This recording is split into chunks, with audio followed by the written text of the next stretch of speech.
नमस्कार। कथा कहानी काव्य में आपका स्वागत है। आइए हमारे साथ इस साहित्यिक सफर पर।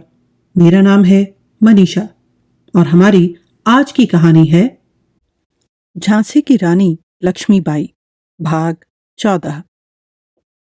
अभी तक आपने सुना कैसे मोतीबाई ने खुदा बख्श की रानी के प्रति उसकी वफादारी की परीक्षा ली। सच्चाई जानने पर खुदा बख्श ने यकीन दिलाया कि रानी की सेवा के लिए जान देने से भी नहीं चुकेगा और उनकी सेवा के लिए उसे कुछ वेतन या भत्ते की भी दरकार नहीं है।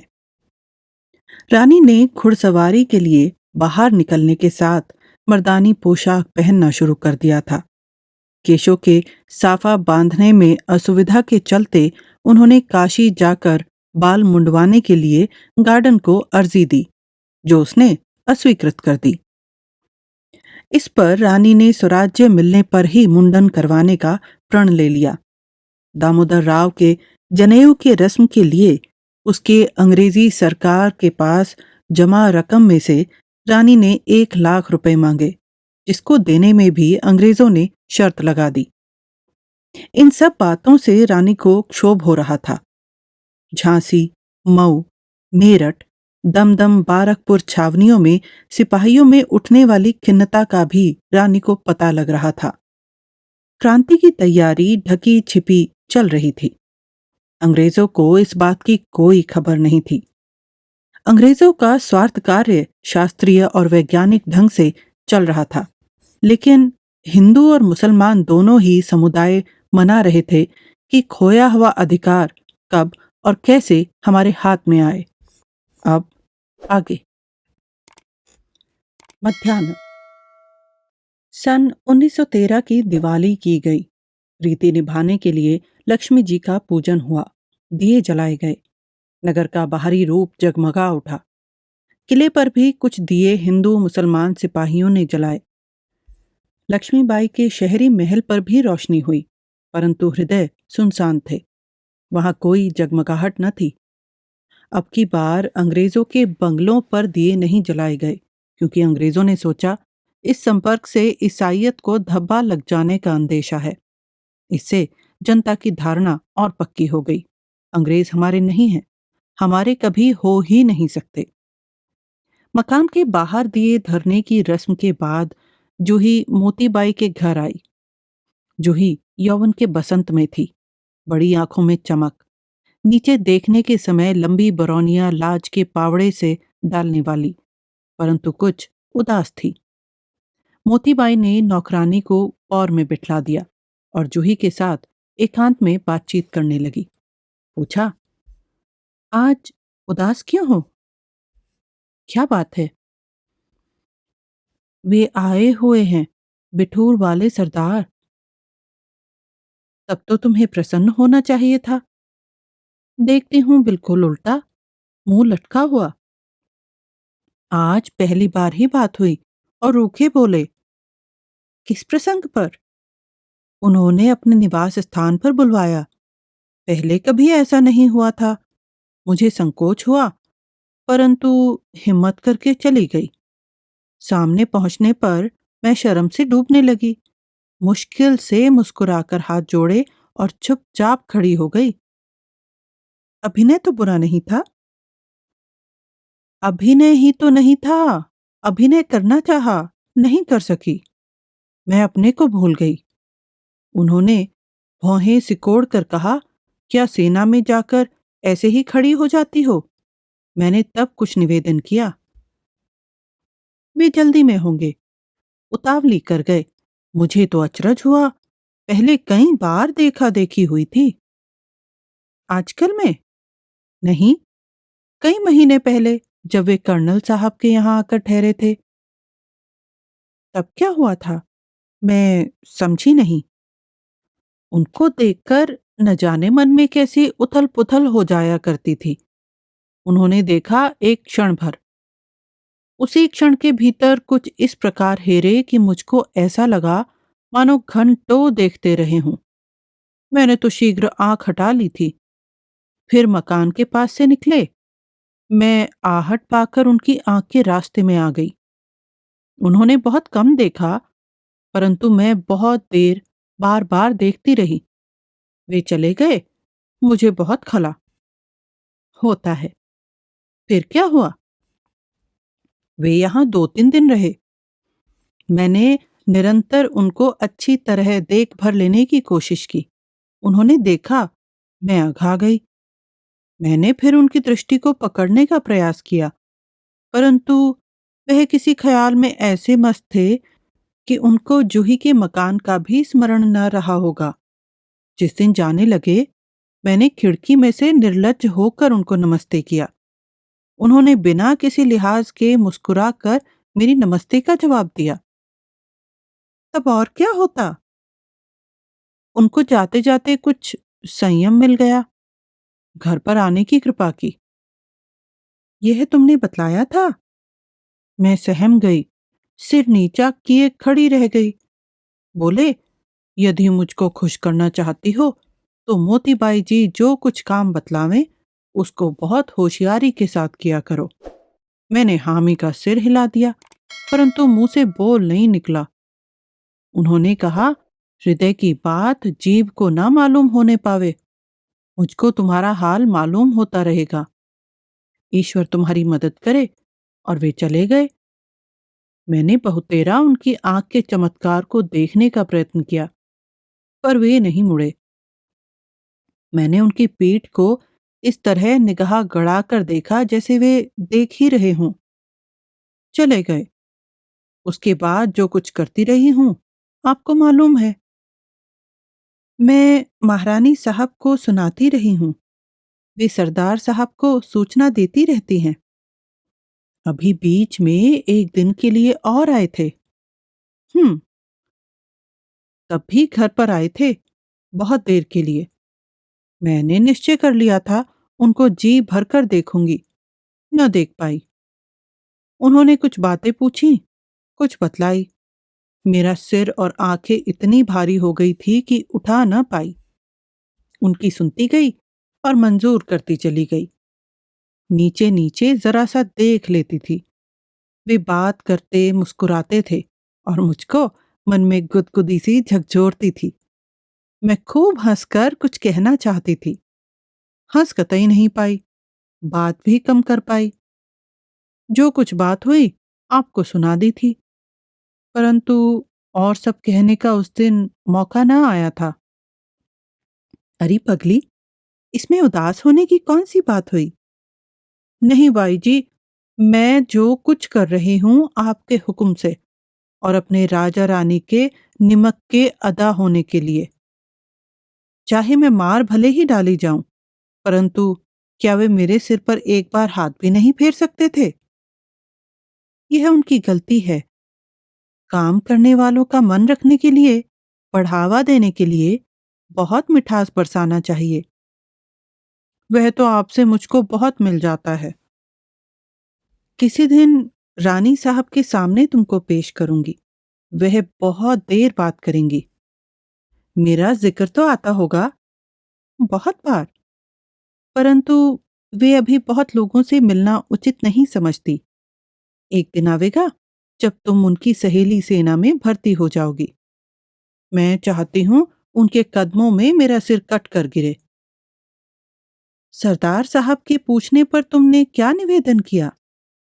उनकी रुखाई से मन टूट सा गया था, इसीलिए पहले तो मैं जमीन को अंगूठे से खोदने लगी।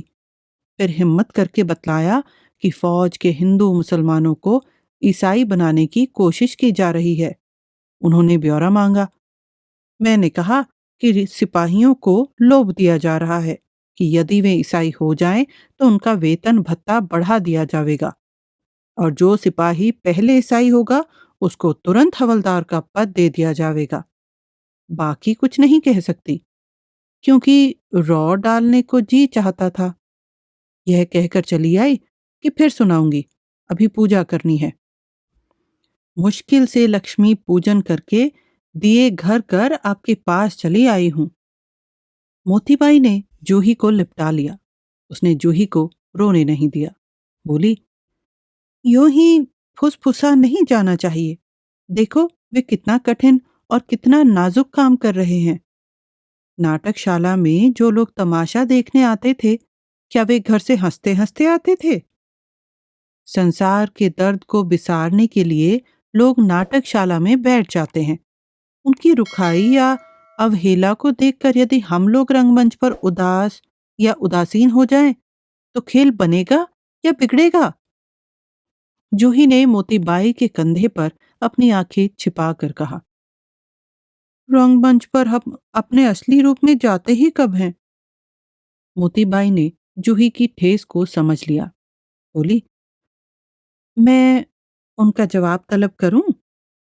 जूही ने तुरंत आंखें गड़ा कर कहा, आपसे कैसे बनेगा? अपने को भूल जाऊंगी और अभिनेत्री बन जाऊंगी। तुम सिपाहियों के सामने क्या किसी प्रकार का भी लाज संकोच करती हो? बिल्कुल नहीं। मुझको मालूम ही नहीं पड़ता कि मैं एरो गैरों से बात कर रही हूँ और क्या खुराफात के जा रही हूँ। आंखें मेरी कुछ नहीं देखती, कान अलबत्ता खूब खुले रहते हैं। और उनके सामने? जूही ने भोलेपन के साथ कहा, उनके सामने तो रोमांच हो आता है, पसीना सा आ जाता है, सिट्टी सी भूल जाती हूँ। क्या आप उनसे कुछ कहोगी? आज ही मिलूंगी और कहूंगी। जूही ने अनुनय के साथ कहा, नहीं, मेरी ओर से कुछ ना कहिएगा। कम से कम मैंने जो कुछ कहा है वह ना बतलाइएगा। शायद मेरा भ्रम ही हो। वे बुरा मान जाएंगे। शायद रानी साहब बुरा मान जावें। मैं रानी साहब को अपना देवी देवता समझती हूँ। मैं मूर्ख नहीं हूँ। इस तरह ना कहूंगी कि वे समझें तुमने कोई शिकायत की है। तुम्हारा काम ब्यौरेवार बतलाऊंगी। खुश होंगे और तुमसे मिलेंगे। कर्नल साहब की हवेली पर? फिर कहा, तुम्हारे मकान पर? आपके मकान पर आ जाऊंगी। देखूंगी, वे जहां उचित समझे। उसी समय मोतीबाई चादर ओढ़कर महल गई। रानी पूजन में थी। उनको लक्ष्मी जी का इष्ट था, इसीलिए और लोगों की अपेक्षा इस पूजन को वे अधिक समय देती थी। ड्योढ़ी के एक भाग में तात्या और नाना साहब बैठे हुए थे। तात्या ने मोतीबाई को पहचान लिया और वह तुरंत उसको एकांत में ले जाकर बातचीत करने लगा। तात्या ने प्रश्न किया, यहाँ का हाल अभी ठीक ठीक मालूम नहीं हुआ। जूही थोड़ी देर पहले मिली थी, परंतु वह तो कुछ ऐसे गड़ गई कि कुछ कह ही नहीं सकी।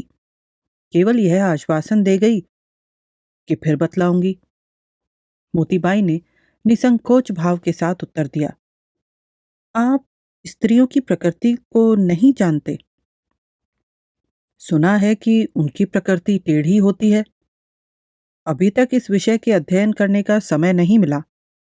जब अवसर आवेगा तब समझने का प्रयत्न करूंगा। आप शायद ही कभी समझ सकें, परंतु जरूरत ना पड़े तो अच्छा ही है। अब काम की बात सुनिए। मैं ध्यान लगाए हूं। फौज के सिपाहियों को जबरदस्ती ईसाई बनाए जाने की कोशिश की जा रही है। रामचंद्र जी और मोहम्मद साहब दोनों को खुले आम गालियां दी जाती हैं।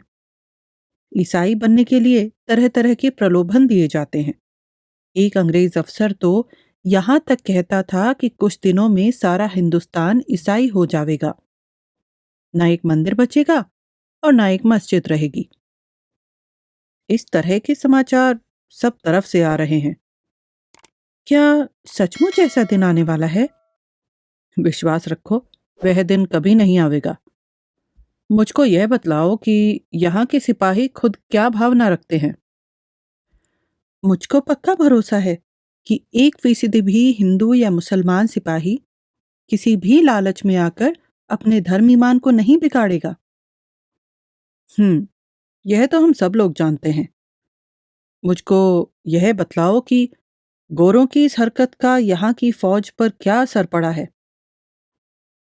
उनमें से कुछ तुरंत मारना मरना चाहते थे, परंतु धीरज धरकर रुक गए। अभी मारने मरने का समय नहीं आया है। मैं चाहता हूँ प्रत्येक पलटन में से 3 अफसर जो बिल्कुल विश्वास के योग्य हो, चुन लिए जावें।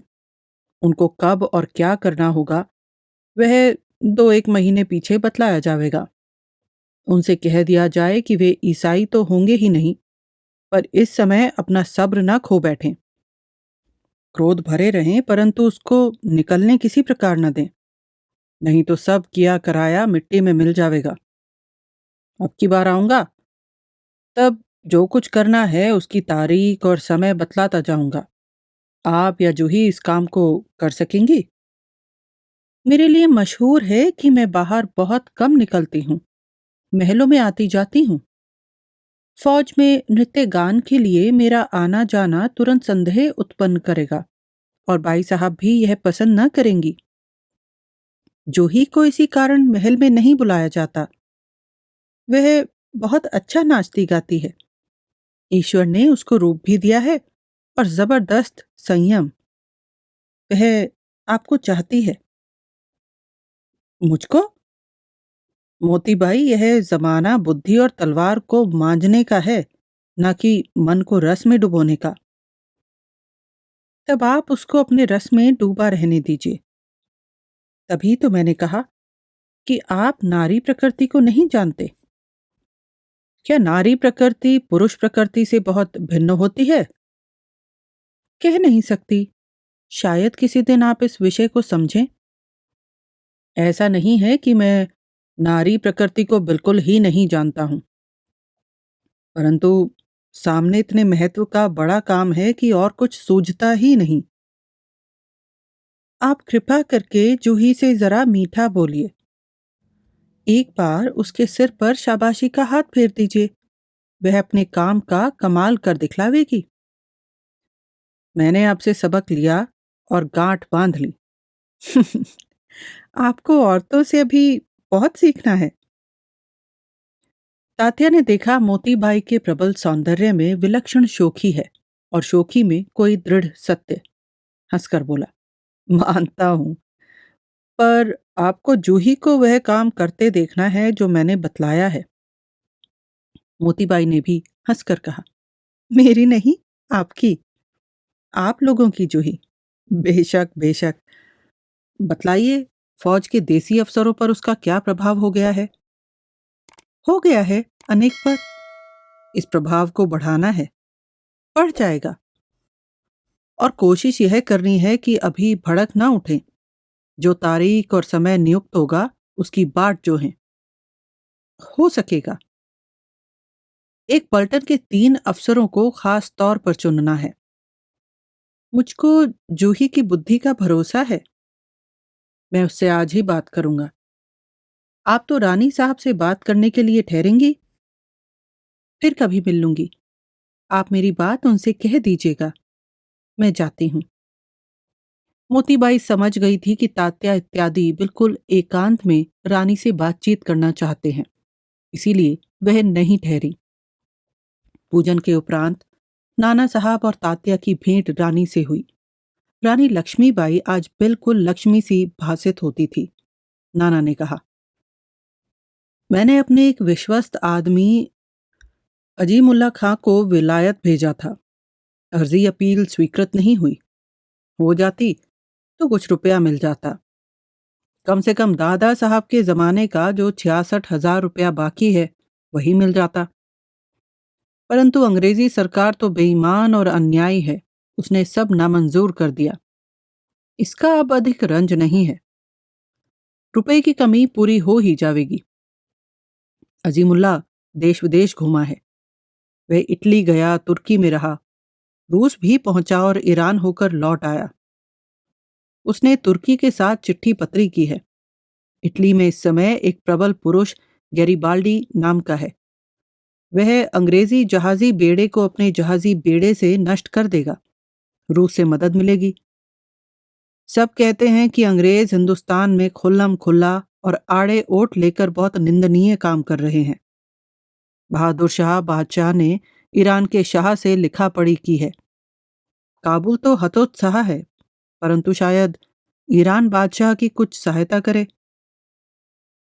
रानी, ऊपर ऊपर इन बातों का प्रभाव अंग्रेजों पर अच्छा पड़ेगा, परंतु वास्तव में कार्य बहुत दृढ़ता और प्रबलता के साथ अपने देश ही में होना चाहिए।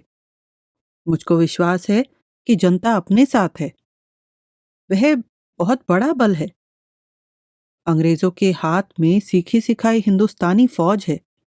वह संपूर्ण रूप में अपने हाथ में आ जानी चाहिए।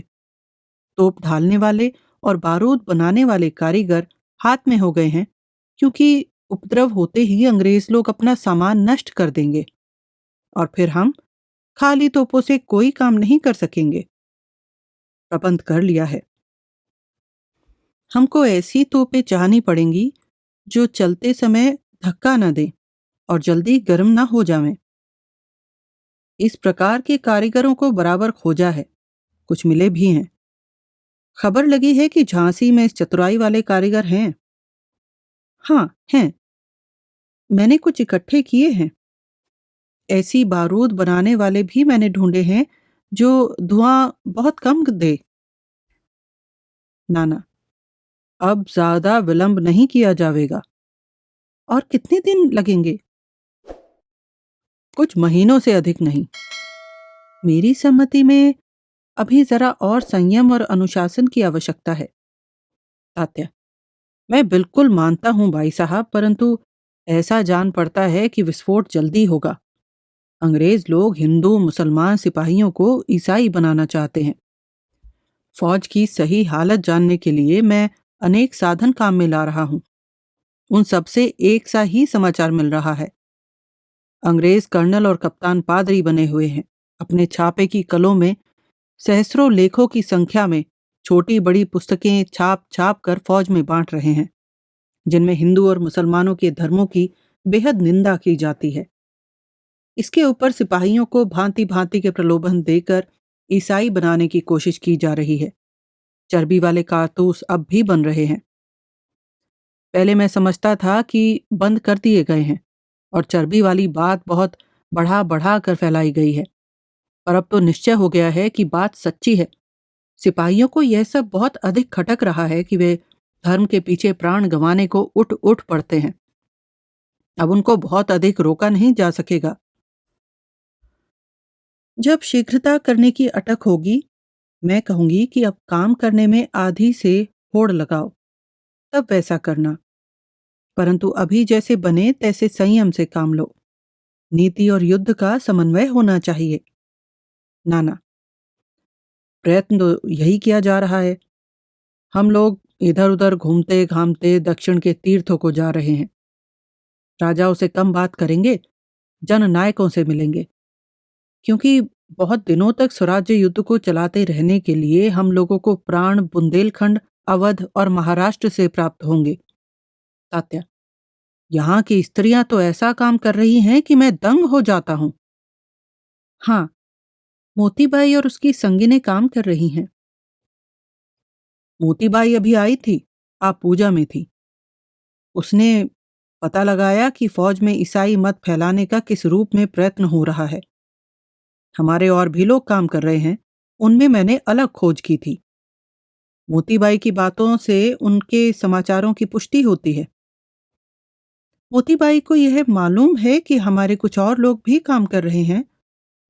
नहीं भाई साहब, नाना, ऐसा प्रबंध रखा है कि एक विभाग वाले दूसरे विभाग वालों की बात ना जान सकें। एक एक पलटन में तीन तीन अफसर क्यों चुन रहे हो? दो दो काफी थे। नाना, तीन इसलिए कि दो दो मार दिए गए या बदल लिए गए तो काम करने के लिए एक एक तो बच ही जाएगा। तो अब आग को भड़काने की आवश्यकता नहीं है, उसको ढांकने की आवश्यकता है। तात्या, कहीं कहीं दोनों की अटक है। अंग्रेजों ने भी जासूस छोड़ रखे हैं। नाना, अंतर इतना ही है कि उनका जासूस विभाग महज पैसे के लिए अपना ईमान और अपना देश बेचने को तैयार है, और हम लोगों का जासूसी विभाग कुछ भी न लेकर अपने धर्म, अपने देश और स्वराज्य के लिए अपने तन मन धन को आग में झोंकने के लिए प्रस्तुत है। पुलिस, जो शासन का सबसे अधिक प्रचंड कुत्ता होता है, वह भी हमारे साथ होता चला जाता है। इसीलिए कि हम सबके धर्म का और रोटी का सवाल है। नाना, मुसलमान और भी अधिक कुढ़े हुए हैं। बादशाह की जो नजर न्यौछावर ईद और नौरोज के दिन होती थी वह तो 12-14 साल से बंद है। अब अंग्रेज चाहते हैं कि बादशाह दिल्ली का लाल किला खाली करके मुंगेर चला जावे और गोरे लोग किले में बैठकर हिंदुस्तान भर को लाल आंखें आराम के साथ दिखलाते रहें। जो अपने को कभी फिदवी खास कह कह कर बल खाते थे वे अब अपने को तान कर मालिक खास कहते हैं। क्या वे लोग यह खुल्लम खुल्ला कर रहे हैं? बिल्कुल, उनको अब कोई डर नहीं रहा। जनता में विविध उपायों से हिंदू मुसलमानों को लड़ाने का सिलसिला जारी है। रानी सोचने लगी, बोली, हम्म, बहुत सावधानी और संयम से काम लेने की आवश्यकता है। हम लोगों के अपने कार्य की प्रगति के समाचार बराबर मिलते रहने चाहिए। रानी ने खिड़की के बाहर दृष्टि डाली। रात कुछ अधिक गई समझकर ये दोनों उठ खड़े हुए और रानी का चरण स्पर्श करके चले गए। यह पहला दिन था जब नाना और तात्या ने सहसा लक्ष्मीबाई के पैर छुए, यद्यपि वे दोनों आयु में उनसे बड़े थे। तात्या वहां से आकर सीधा अपने प्रवास स्थान को नहीं गया, पहले जूही के घर पहुंचा। समय कुछ अधिक हो गया था परंतु जूही सोई न थी। तात्या के भीतर आते ही जूही सहमी, लाज की अरुणिमा चेहरे पर बिखर गई। तात्या ने बैठते ही मुस्कुरा कर कहा, तुम्हें उस समय कुछ नहीं बतला पाया था। मैं बहुत जल्दी में था, इसीलिए उतावली में ठीक तौर से पूछ भी नहीं पाया। जूही ने नीची पलकों को ऊंचा किया। उसकी आंखों से मोहक मादक मधु सा छलक पड़ा। जरा एक और देखते हुए उसने कहा, नहीं, कोई बात नहीं। मुझे लक्ष्मी पूजन के लिए घर आना था, इसीलिए चली आई थी। अब सब सुनाती हूँ। वह खड़ी थी। तात्या के कहने पर एक और बैठ गई।